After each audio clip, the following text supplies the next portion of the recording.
notre ordre du jour appelle ce matin la tenue d'une table ronde sur la souveraineté monétaire des États africains et la question du devenir du franc CFA.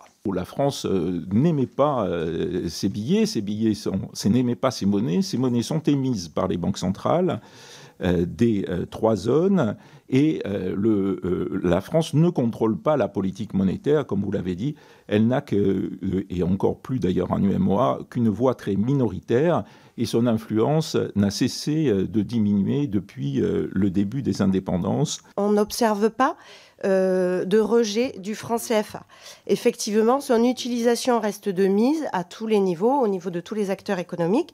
On peut voir qu'il y a une confiance qui reste maintenue. Les populations africaines qui sont utilisatrices du franc CFA n'ont jamais eu l'occasion de participer démocratiquement à un exercice les amenant à choisir leur monnaie, à choisir leurs options monétaires. Ça ne s'est jamais produit. Pour changer le nom de cette monnaie qui est dite africaine, il a fallu que le Parlement français se prononce, mais jamais aucun Parlement africain ne s'est prononcé.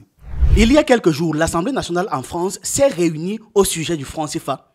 La monnaie qui, je le rappelle, maintient la France au-dessus de son réel niveau de vie. Bien évidemment, ça ne va surprendre personne si je dis qu'aucun ministre des Affaires étrangères ou aucun ministre de l'économie de tous les pays qui utilisent le franc CFA n'était présent.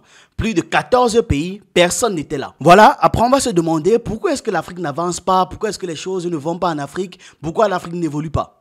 On parle de la souveraineté monétaire des pays africains et aucun ministre des Affaires étrangères ni aucun ministre de l'économie des pays concernés ne sont présents. Avant qu'on ne continue, je vais vous parler de Zirema. C'est une application de livres audio et numériques où vous pouvez écouter ou lire beaucoup d'auteurs africains.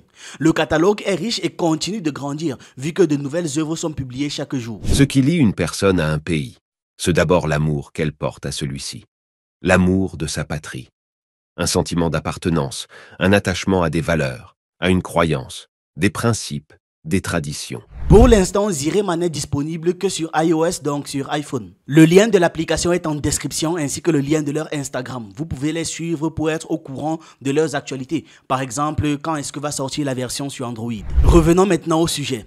Donc, la France organise la table ronde sur la souveraineté monétaire des États africains et le devenir du franc CFA. Rien que le titre et l'approche de cette réunion montrent que les pays africains sont encore contrôlés par la France. Rien que ça. Vu que c'est le Parlement français qui débat de la souveraineté monétaire et du devenir de la monnaie des pays africains, ça veut dire en fait que ça leur appartient, on est d'accord là-dessus. Un Parlement ne parle que des choses de son pays. Pour bien vous faire comprendre ce qui ne va pas, on va faire un parallèle. Imaginez que l'Assemblée nationale de Côte d'Ivoire se réunit pour parler de la souveraineté monétaire des États européens et le devenir de l'euro. Imaginez l'Assemblée nationale du Cameroun, du Gabon ou encore du Congo se réunir pour parler de la souveraineté monétaire des pays européens et le devenir de l'euro. On trouve ça complètement incongru, n'est-ce pas? Même inconsciemment, on sait qu'il y a quelque chose qui ne va pas si ce genre de truc arrive. Qu'il y a un problème dans cet événement. Eh bien, c'est exactement ce que la France fait ici. Un État qui vit en plus aux dépens des Africains fait une réunion seule pour parler de la souveraineté de plusieurs autres États. Jusqu'à les gars vont tranquillement publier la vidéo sur la chaîne YouTube de l'Assemblée nationale de leur pays. C'est aberrant. C'est consternant. On va commencer par présenter les protagonistes de notre histoire. Nous avons Jean-Louis Bourlanges, qui est le président de la Commission des Affaires étrangères. C'est un parlementaire qui aime parler. Littéralement, vraiment parlementaire, ça va avec lui. Ensuite, on a Émilie Lafito, docteur en économie, qui a travaillé 10 ans en Afrique, principalement au Mali et au Sénégal. Elle a travaillé pour l'ensemble des organisations économiques occidentaux, la Banque mondiale, la Commission européenne, les Nations unies, l'Agence France de développement et j'en passe. Elle a travaillé pour énormément d'organisations de ce genre. Après elle, on a Bruno Cabriard, directeur de la Fondation pour les études et la recherche internationale. Et avant ça, il a dirigé des études à la Banque de France. Face à ces gens maintenant, nous avons Zebelinga Martial, un enseignant économiste, sociologue et expert en commerce international. C'est aussi un chercheur indépendant en sciences humaines et sociales, impliqué depuis des dizaines d'années dans différents champs de projets de l'histoire générale de l'Afrique. Et ils l'ont invité pour avoir le regard critique sur le franc CFA. Au début, Jean-Louis Bourlanges essaie d'expliquer qu'il ne sait rien du franc CFA, qu'il ne comprend vraiment pas la question. Et donc cette réunion va lui permettre d'en savoir mieux. En général, j'essaie d'être extrêmement peut impliquer dans les ordres du jour, enfin, bien sûr, les questions m'intéressent et j'y interviens, la sollicitation des ordres du jour, mais là, je me suis senti impliqué personnellement très fortement, pour une raison simple, c'est que c'est une question sur laquelle ma religion n'est absolument pas faite, et je voulais essayer de comprendre, et j'ai profité de ma fonction, je voulais essayer de comprendre comment ce problème se posait pour nos amis africains, pour nous, pour l'économie. Et je me suis dit que la meilleure chose, que certainement ma perplexité était partagée par un grand nombre d'entre vous, et que nous gagnerions beaucoup à avoir des experts sur cette très importante question. Alors j'espère que je sortirai avec des analyses et des convictions plus fermes que celles avec lesquelles j'aborde cette réunion aujourd'hui. Laissez-moi fortement douter de ce qu'il dit là. Un haut parlementaire français qui table très souvent sur les relations étrangères, laissez-moi fortement douter du fait qu'il prétende ne rien savoir sur le franc CFA. Vous avez vu la salle, il y a combien de Noirs quand vous comptez? On met une seule personne pour qu'elle représente 150 millions d'Africains. Alors qu'est-ce qui les pousse à faire cette réunion? Cela dit, ce sujet, c'est pas trop personnel, a quand même été proposé par plusieurs membres du bureau et il est devenu ces derniers temps, avec notamment les tumultes politiques qui ont marqué les relations entre la France et une partie des États africains, est devenu d'une grande actualité ces derniers temps.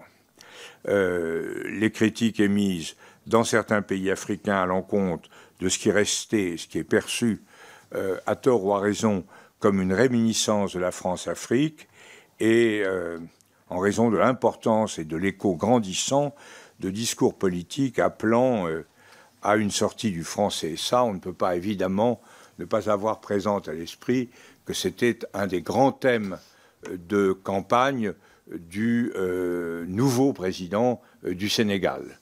Donc on est effectivement confronté à une demande politique à laquelle notre commission se doit de pouvoir adresser des réponses techniquement nourries.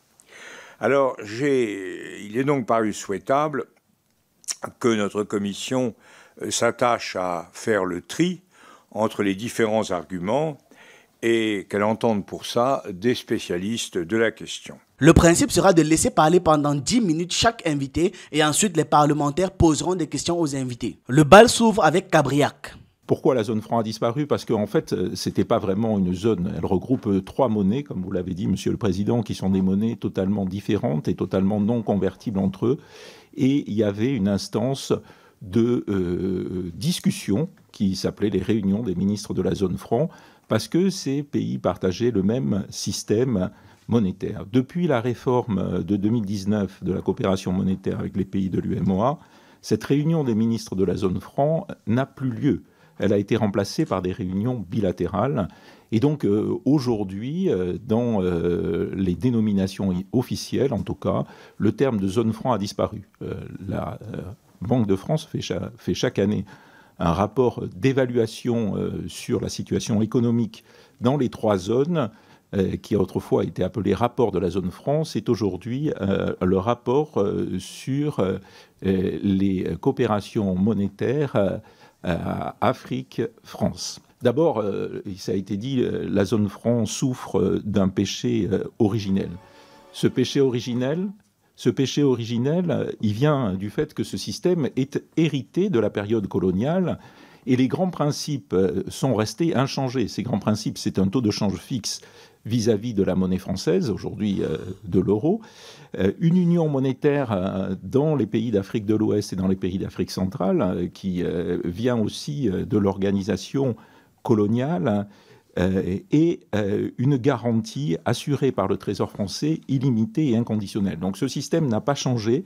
Le nom courant de franc CFA, en tout cas l'acronyme de franc CFA, pour les 2 monnaies qui portent ce nom, n'a pas changé, même si, effectivement, cet acronyme signifie des choses différentes et non plus le franc des colonies d'Afrique. Et donc, ce n'est pas étonnant qu'il y ait une forte charge symbolique et que les francs CFA soient vus comme un symbole de la rémanence, comme vous l'avez dit, Monsieur le Président, du fait colonial et de l'absence de souveraineté monétaire.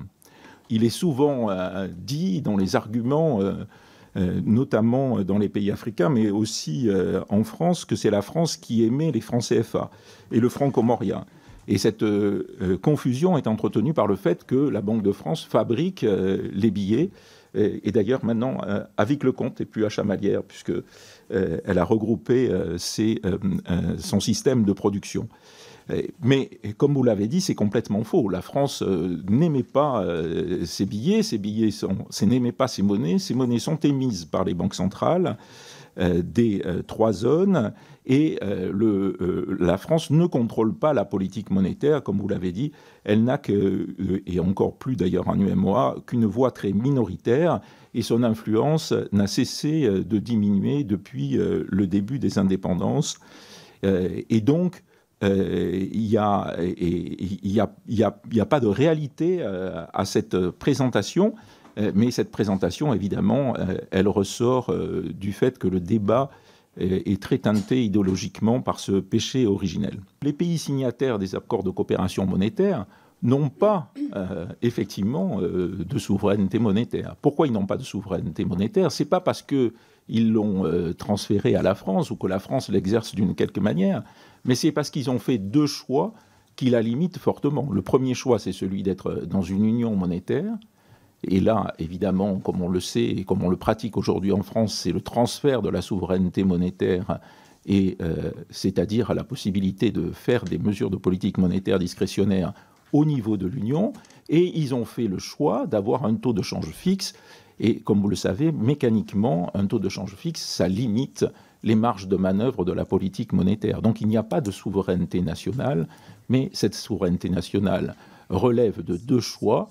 Et ces deux choix qui ont été faits de façon, qui ont été faits et réitérés par les États signataires des conventions monétaires. Et donc, on peut arguer que leur souveraineté monétaire s'est exercée et s'exerce au moment où ils font ces choix. Le fait que ce taux de change fixe soit choisi vis-à-vis de l'euro et l'appartenance à une union monétaire. Je ferai quand même trois remarques. Le premier, c'est que le choix d'un taux de change fixe, c'est loin d'être un choix aberrant. C'est le choix choisi par 80% des pays d'Afrique subsaharienne et par une écrasante majorité de pays en développement. Que ce soit des taux de change fixes rigides ou un peu moins rigides, formels ou informels. Le choix d'une encre pour ces régimes de taux de change fixe qui soit l'euro n'est aussi pas un choix aberrant. La plupart des pays qui ont choisi un régime de change fixe le font vis-à-vis d'une encre de deux grandes monnaies internationales, le dollar ou l'euro. Enfin, le choix d'être dans une union monétaire est, comme vous le savez, beaucoup plus rare, puisqu'il n'y a que 4 unions monétaires dans le monde, et effectivement, l'Union monétaire d'Afrique de l'Ouest et l'Union monétaire d'Afrique centrale sont des unions monétaires qui sont sous-optimales. Mais je remarque que quand même, les unions monétaires sont la partie la moins contestée politiquement du système. Car d'une part, elles sont le creuset d'une intégration régionale qui répond aux aspirations panafricanistes, qui sont souvent des aspirations très répandues dans les opinions qui contestent le système.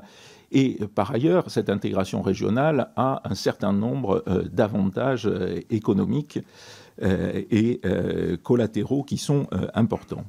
Cinquième remarque, ce système, il a une grande cohérence d'ensemble, et cette cohérence d'ensemble, elle a été quand même renforcée par plus de 60 ans depuis les indépendances de fonctionnement, non sans heurts, mais sans rupture. Et le taux de change fixe permet la stabilité interne de la monnaie, donc probablement mes collègues y reviendront. Deuxièmement, la garantie de la France permet le maintien de ce taux de change fixe. Et troisièmement, l'existence d'une règle de change claire contraint la politique monétaire, et ce faisant, elle facilite la renonciation à la souveraineté nationale en matière monétaire et le transfert de cette souveraineté au niveau de l'Union. Sixième et avant-dernière remarque, je voudrais faire une remarque sur des approximations sémantiques qui sont souvent utilisées quand on parle de la garantie que donne la France. On parle de garantie de convertibilité et ça peut créer une ambiguïté et une incompréhension. En pratique, comment ça se passe? Il s'agit seulement d'un engagement de fournir, en cas d'épuisement des réserves, aux 3 banques centrales qui bénéficient d'accords similaires sur ce point, des devises de façon illimitée et de façon inconditionnelle. Il ne s'agit en aucun cas, ou il ne s'agit plus en tout cas depuis très longtemps, de garantir la convertibilité de cette monnaie. Si vous allez au Trésor français avec des francs CFA, que ce soit d'Afrique de l'Ouest ou d'Afrique centrale, vous n'allez pas pouvoir les échanger contre des euros. Donc il y a un peu d'ambiguïté sur ce terme, lui aussi hérité du passé. Je pense qu'il faut souligner un avantage absolument majeur qui est parfois ignoré dans le débat, qui est souvent un débat économique et symbolique. C'est que ce système protège la monnaie de troubles politiques et sécuritaires. Quelle que soit l'ampleur et la durée de troubles de ce type qui ont eu lieu dans un certain nombre de pays de la zone CEMAC ou de la zone UEMOA, quelle que soit l'ampleur et la durée de ces troubles, eh bien la monnaie a toujours été protégée. Les populations ont toujours pu avoir accès à cette monnaie et cette monnaie a toujours conservé son pouvoir d'achat. Vous avez écouté attentivement son intervention. On va écouter maintenant Lafito. Ma présentation portera sur 2 points. D'abord, un état des lieux sur le rejet du franc CFA en Afrique et puis une analyse des avantages et des inconvénients du système monétaire actuel, à la fois pour les pays africains, mais également au niveau de la France. Donc sur le rejet du franc CFA, effectivement, le franc CFA est actuellement très contesté, notamment en Afrique de l'Ouest et surtout au Sahel, principalement dans les pays qui ont connu un coup d'État. Ce rejet se manifeste à plusieurs niveaux. Au niveau des citoyens, on a vu énormément de slogans anti-franc CFA dans les manifestations au Sahel notamment, et dans le discours des représentants politiques ainsi que de nombreux intellectuels, autour généralement de 2 arguments. Le premier, l'héritage fort de domination coloniale que représente le franc CFA, et le deuxième, certains inconvénients liés à la parité fixe, j'y reviendrai. On peut observer que la contestation n'a jamais été aussi forte, alors que, comme l'a rappelé mon collègue, l'influence de la France au sein du dispositif monétaire n'a jamais été aussi restreinte actuellement. Dans la pratique, on n'observe pas de rejet du franc CFA. Effectivement, son utilisation reste de mise à tous les niveaux, au niveau de tous les acteurs économiques. On peut voir qu'il y a une confiance qui reste maintenue dans les autres pays de la zone ouest africaine. Le CFA peut être une valeur refuge. Deuxième élément, c'est qu'on n'observe pas non plus de dépréciation réelle de la valeur du franc CFA, c'est-à-dire que la valeur par rapport aux autres devises étrangères de la monnaie n'a pas diminué ces dernières années, alors que c'est l'observation qui peut être faite dans les pays voisins, comme au Nigeria et au Ghana, pour les pays africains. Je listerai 3 principaux avantages. Le premier, c'est la stabilité monétaire. Effectivement, le système actuel est un système qui permet la stabilité monétaire. Ceci a des conséquences positives d'abord au niveau du pouvoir d'achat des populations. Et là, je dirais que c'est un enjeu majeur dans des pays en développement où près de la moitié de la population vit en dessous du seuil de pauvreté. Deuxième conséquence positive, c'est que ça favorise les investissements directs étrangers puisque ça limite le risque de change. Un deuxième avantage du système monétaire actuel, c'est la mutualisation des réserves de change. Donc ici, le système monétaire actuel représente un instrument de répartition du risque au niveau régional et puis ça permet à des pays d'avoir accès à des réserves de change, notamment des pays qui n'en accumulent très peu, voire quasiment pas. Les inconvénients, donc tout système monétaire a des avantages et des inconvénients. Sur les inconvénients, je citerai 2 inconvénients majeurs. Le premier, c'est, comme l'a rappelé M. Cabriac, la perte de l'instrument discrétionnaire de politique monétaire au niveau national, puisque cette souveraineté monétaire a été transférée à une échelle régionale. Le deuxième inconvénient est lié à l'arrimage du change fixe avec l'euro, sachant que les pays de la zone franc échangent de plus en plus avec d'autres zones que la zone euro. niveau. La question de l'arrimage à la seule monnaie euro peut se poser effectivement avec acuité actuellement. Et puis, le deuxième argument, c'est le niveau de la parité. Aujourd'hui, un franc CFA, ça vaut 1 euro, ça vaut 656 francs CFA. Donc, les pourfendeurs du franc CFA estiment que ce niveau est surévalué et que donc, ça encourage les importations et ça décourage les exportations. Donc, pour la France, le principal avantage du système actuel réside dans sa stabilité. Effectivement, la France n'a aucun intérêt à assister à une crise monétaire ou à une dévaluation de la monnaie dans ces pays, parce qu'elle a tout simplement des collaborations économiques avec ces pays. Et donc, ici, on parle de risque de change. L'inconvénient majeur pour la France du système actuel, il me semble qu'il réside au niveau de la garantie de convertibilité exercée par le Trésor français. Comme l'a rappelé M. Cabriac, si les réserves de change au niveau de la BCAO ou de la BEAC ou de la Banque des Comores s'épuisent, la France s'est engagée à pourvoir ses banques centrales en devises. Ici, on a deux cas de figure.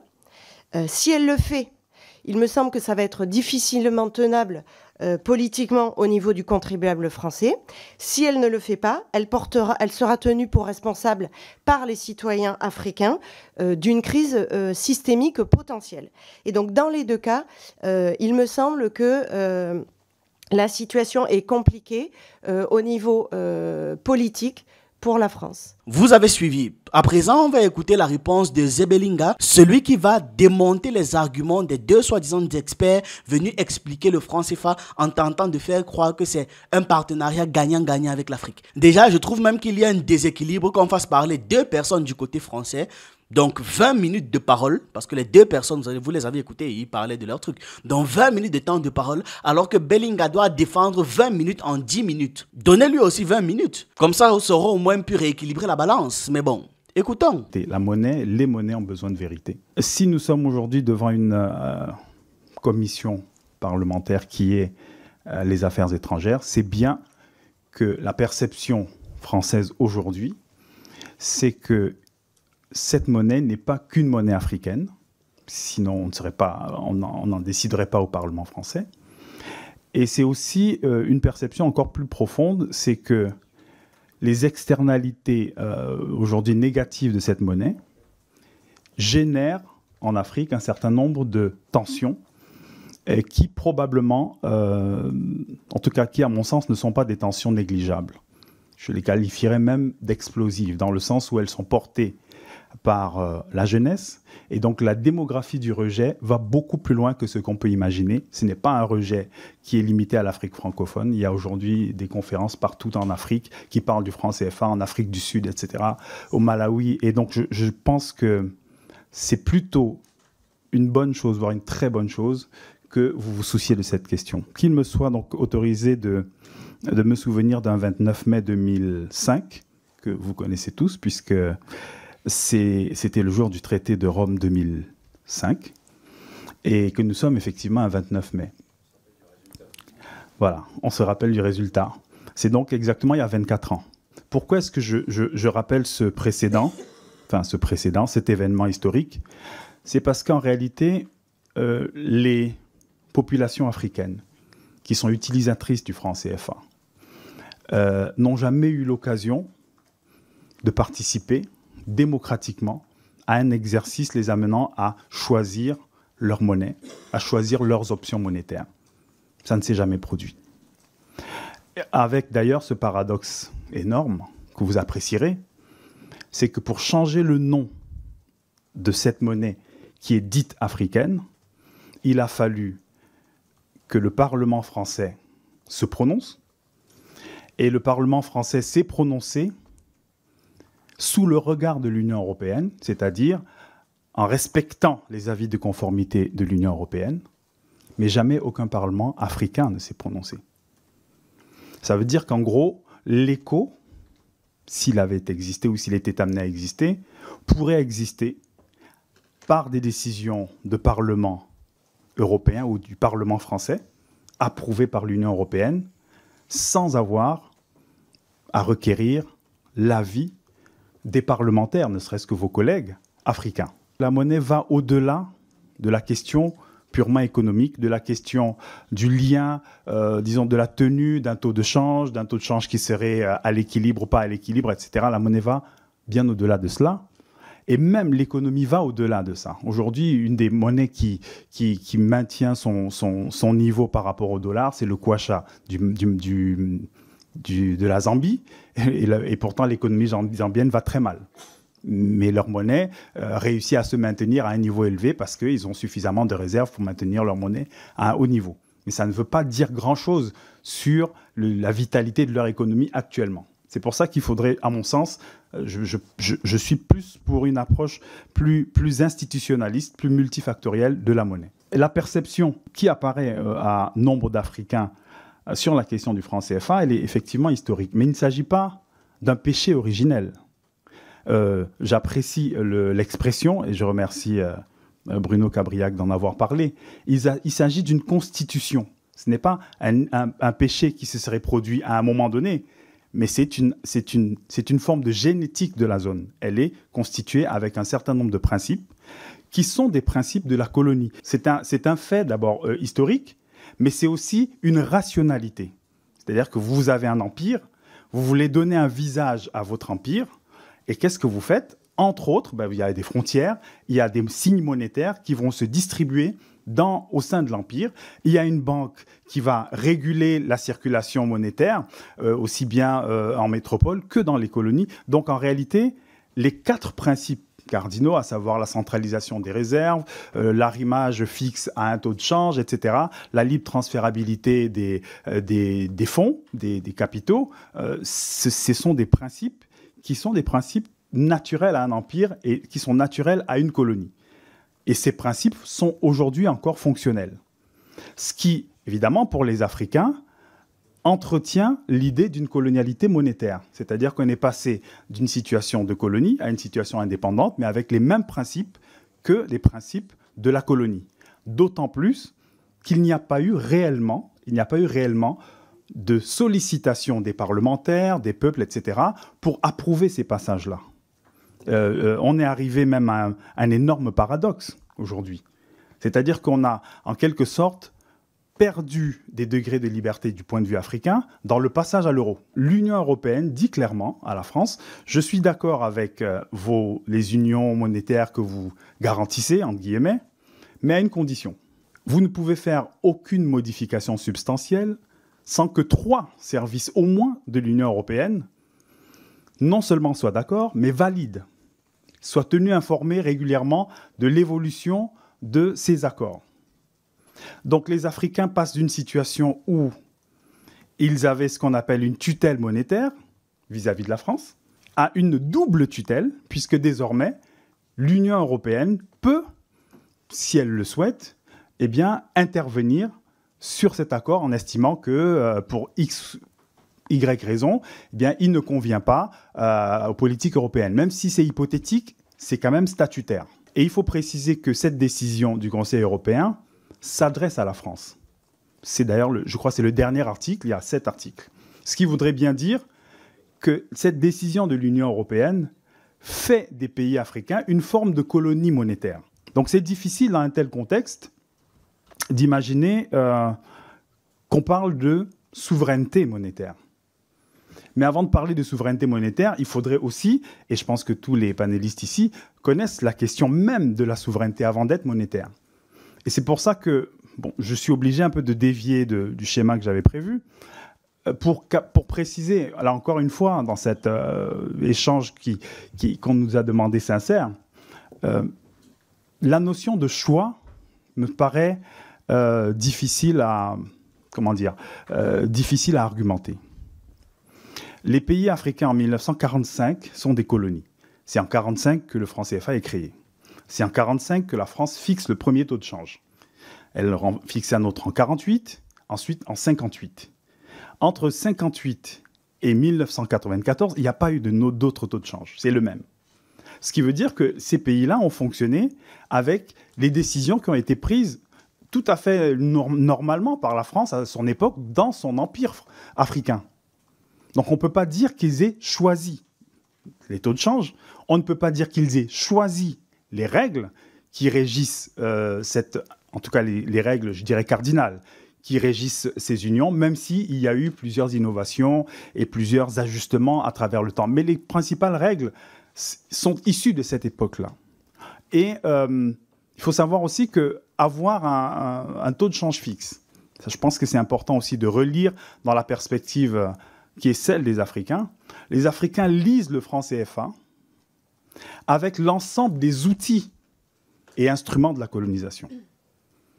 C'est-à-dire, par exemple, vous verrez toujours associer ceux qui font des protestations fortes vont associer le franc CFA avec la présence militaire française, avec le fait d'avoir des langues officielles, la langue officielle comme le français, parce que ce sont des accords, entre guillemets, qui ont été signés lors du passage de la colonisation aux indépendances. Donc la lecture, la perspective des Africains de ce point de vue-là, la rationalité qui les anime, c'est de dire finalement on a une espèce de bloc, en gros, qui lie l'économie, la monnaie, les aspects culturels, les aspects militaires, comme un élément, comme un bloc vis-à-vis duquel on a du mal à trouver des marges de liberté. Ça explique en grande partie la situation actuelle, qui n'est pas un simple rejet. Parce que il faut savoir que la contestation du franc CFA est très ancienne. Elle naît avec le franc CFA. Elle a été le fait même de certains experts français. Parce que vous savez qu'il y avait une discussion entre le ministère des colonies et le ministère des Finances. Tout le monde n'était pas tout à fait d'accord. Il y a eu ce débat-là. Certains disaient, si on a deux monnaies dans le même empire, ça va poser tel et tel problème, etc. Donc il y a eu une contestation qui est aussi une contestation de chercheurs, d'économistes, depuis les années 50-60. Donc ce serait dommage de présenter ça essentiellement comme une espèce de simples protestations. Alors ce que je devrais dire pour conclure, c'est que l'analyse coût-bénéfice, externalité, faite par les Africains, ne permet pas de valider l'institution franc CFA comme étant une institution de développement. Parce que tous les avantages qui sont associés au franc CFA ne renvoient pas, si on prend la stabilité, mettons, monétaire ou des prix, ça ne donne pas davantage d'investissement direct étranger aux pays africains de cette zone-là. Ils n'en ont pas plus que les autres. La stabilité monétaire ne fait pas en sorte qu'il y ait moins de pauvreté. Et les travaux, y compris de M. Cabriac ou du Ferdi, reconnaissent qu'on ne peut pas associer le franc CFA à quelque chose qui aille dans le sens de plus de croissance ou plus de développement économique. Donc il me semble qu'il faudrait plutôt penser et admettre que les Africains aujourd'hui sont engagés vers d'autres schémas. Leur schéma, c'est d'abord l'intégration africaine comme paradigme, avec des outils comme la zone de libre-échange, l'intégration régionale, etc., etc. La multilatéralisation et la bipolarisation du monde. Aujourd'hui, il y a plusieurs pays qui souhaitent adhérer au BRICS+, par exemple, et que ces nouveaux chemins ne sont pas nécessairement congruents avec le franc CFA. Les 3 pays du Maghreb ont quitté le franc CFA à l'indépendance, à leur indépendance. L'Algérie, la Tunisie, le Maroc. Okay ? Ils ont opté pour leur monnaie. Aujourd'hui, ce sont les premiers partenaires économiques de la France. Et ce sont des pays qui se comportent très bien du point de vue économique. Donc le fait de sortir de la zone franc, ou je ne sais pas comment on peut l'appeler, n'implique pas que les pays n'auront pas eu de relations avec la France. Au contraire, la France s'entend même très très bien avec des pays qui sont sortis de la zone franc. Et ses meilleures relations économiques, elle les a avec des pays qui ne sont pas de la zone franc, comme l'Afrique du Sud ou comme le Nigeria, etc. Sincèrement, je trouve les arguments de Zebelinga extrêmement clairs.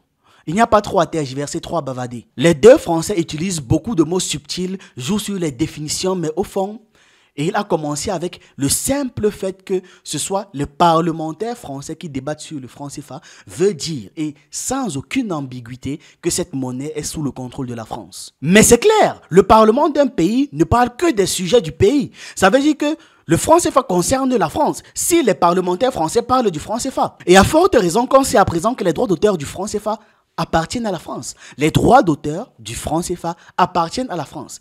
À partir de là, qu'est-ce que tu veux même encore sortir comme argument? Pour changer le nom de leur monnaie, les pays africains doivent demander la permission. Ces experts mentent. Voici même le pays dans les affaires du franc CFA là. L'ultime question, la question du franc CFA. Oui. Allez, non, il faut abandonner cette monnaie dite coloniale et tout. Question très intéressante. Moi, je pense qu'il faut l'abandonner, le CFA, pour une question de souveraineté. Mais moi, c'est ma la position. France nous dit, nous, on n'a plus rien à voir avec certains salaires, c'est pas nous qui décidons, c'est géré par les Africains. Non, mais parce que, historiquement, même le nom, même la dénomination... Donc il faut changer le nom, peut-être. Il faut changer le nom, il faut changer le mécanisme, pour moi. Il y a deux raisons pour lesquelles il faut changer le mécanisme. La première raison, c'est que le mécanisme tel qu'il a été institué aujourd'hui, et ça c'est quelque chose que je m'évertue aussi à dire systématiquement, la BCE, donc la Banque Centrale Européenne, n'a jamais dit qu'elle est garante du franc CFA, de la convertibilité du franc CFA vis-à-vis de l'euro. Jamais elle l'a dit. La seule chose qui garantit aujourd'hui la stabilité, entre guillemets, du franc CFA vis-à-vis de l'euro, c'est une disposition budgétaire française. Et ça, c'est un grand risque, en fait. Qu'est-ce que ça veut dire, pour simplifier? Ça veut dire qu'il y a le budget d'un pays qui est censé garantir la valeur de la monnaie de, on va dire, 14 pays, si je vois large entre les deux CFA. Ça n'a aucune espèce de sens. Donc si la France fait faillite... C'est-à-dire que, voilà, exactement. C'est-à-dire que le jour où la France a un problème budgétaire, le CFA périclite tout de suite. Est-ce que vous comprenez maintenant la situation dans laquelle les pays africains se trouvent? Pour éviter de couler avec cette monnaie, on doit donner tout ce qu'on possède à la France, littéralement. Et la France peut se permettre de dilapider comme bon lui semble notre argent parce qu'elle sait que les pays africains vont préférer lui donner tout ce qu'elle demande au lieu de couler. C'est un terrible piège cette affaire. On doit vite sortir de cette prison monétaire. Après, ils vont nous sortir les gros discours, les gros mots, jouer sur les définitions, faire les ambiguïtés. Voici la réalité du franc CFA et de l'éco en Afrique. La brutale réalité que nous vivons. Nous ne sommes pas souverains et on ne l'a jamais été. Paul Fokam est un banquier et entrepreneur africain. Quand je dis que c'est un banquier, je ne parle pas qu'il travaille à la banque. Je ne dis pas que c'est un employé de banque. Non, il possède une banque. Une des plus grosses banques camerounaises, l'African First Bank. Et dans une interview, il avoue que son plus grand regret, c'était d'avoir cru qu'on pouvait développer une économie avec le franc CFA. Mais qu'il sait désormais que c'est impossible. Et qu'aujourd'hui, il le crie encore plus fort que c'est impossible de faire quoi que ce soit de positif avec le franc CFA. Écoutez-le. Vous dites que l'une de vos plus grandes erreurs, c'est d'avoir cru qu'on pouvait faire quelque chose de grand en zone franc, avec le franc CFA. Est-ce que vous redites ça aujourd'hui? Oui. Et pourquoi c'était un problème? Avec plus de force encore. Plus de force encore. Quel est le problème que vous pose le franc CFA, Dr Fokam? Il n'a pas les caractéristiques d'une monnaie. Premièrement, est-ce que le franc CFA est fluctuant? Non, mais on nous dit que c'est plutôt une bonne chose. Je vous ai dit que la monnaie doit... C'est un bien qu'on peut... Donc, qui a un coût, donc, qui a un prix, et qui peut s'échanger sur le marché et qui doit varier. En dehors du franc CFA dans le monde, vous avez vu une monnaie qui n'est pas fluctuante? Non. Donc ça, c'est une exception. Mais on nous vend ça comme un avantage. Je dis, cette monnaie ne peut pas appartenir aux Africains. J'ai envie de dire, c'est normal, c'est pas eux qui l'ont créée. Et la monnaie a pour but d'assurer le développement. Ça a pour but de faire décoller une économie, de réguler l'inflation, de dire l'inflation est haute, je vais baisser, l'inflation est basse. Voici l'exemple clair de la monnaie. D'accord? Mais De Gaulle, qui créa cette monnaie, n'a jamais dit qu'il fait avec l'Afrique la coopération. Il n'a jamais parlé du développement. Donc ce n'est pas une monnaie de développement, c'est une monnaie de coopération. De Gaulle n'a jamais promis à l'Afrique le développement. Si tu lis l'ensemble de ses écrits, il a promis la coopération. Ce qui veut dire quoi? En ce qui concerne le CFA, vu de la France, ça remplit totalement son rôle. Vu de l'Afrique, je ne crois pas que ça puisse remplir son rôle. D'abord, pour plusieurs raisons. Donc je vais citer quelques-unes. Allez-y. La première, c'est qu'un pays qui est supposé être indépendant doit avoir 3 instruments. L'indépendance est assise sur 3 piliers. Le premier pilier, c'est le drapeau. Le deuxième pilier, c'est l'hymne. Le troisième, c'est la monnaie. Lorsque vous n'avez que 2 piliers, vous êtes quand même, quoi, estropié? Oui, on peut le dire. Bon, ça vous reste. Donc, vous n'avez qu'une indépendance partielle. Partielle. Pire, c'est le troisième facteur. Votre porte-monnaie se trouve chez celui qui vous a promis la coopération. C'est bon, non? il n'a pas violé les accords. C'est la coopération. Donc, vous ne pouvez acheter une belle chemise que s'il veut. Troisième facteur, ce n'est pas fluctuant. Quatrième facteur le plus important, c'est que ce n'est pas vous qui imprimez cette monnaie. Ce n'est pas votre banque centrale. Donc, la décision d'imprimer quand votre économie en a besoin et de retirer de la circulation quand votre économie en a besoin dépend d'une autre personne qui a en même temps un droit de veto sur toute décision que vous pouvez avoir à prendre. Si vous prenez le franc CFA et que vous allez dans une banque française demandant que vous voulez de l'euro, on ne va pas vous donner ces euros.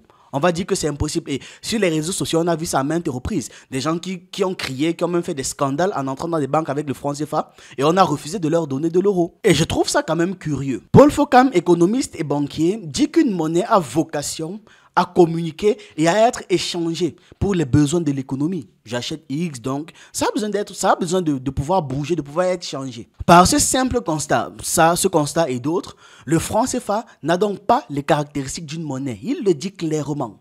Comment pouvons-nous donc parler de souveraineté monétaire si nous n'avons même pas de monnaie en réalité, vu que ce qu'on utilise n'a pas les caractéristiques d'une monnaie? En Afrique, on utilise des devises régentées par la France. Et c'est pour ça, c'est la raison pour laquelle l'économie des pays africains est vouée à l'échec. Peu importe si la France change le nom, change l'esthétique ou encore les protocoles de contrôle. Sa simple présence, la simple présence de la France veut dire qu'elle a la main mise sur cette monnaie. Point à la ligne. Qu'on n'embrouille pas les gens avec les grands discours inutiles. Et même Ousmane Sonko l'a dit, l'actuel premier ministre sénégalais, il l'a dit. Il souligne ce problème. Il fait comprendre que dès qu'un dirigeant africain parle du franc CFA, il est immédiatement catégorisé comme étant dangereux. Ça veut dire quoi? À chaque fois qu'un homme politique africain soulève la question monétaire, il devient le diable incarné. Qu'est-ce que ça signifie?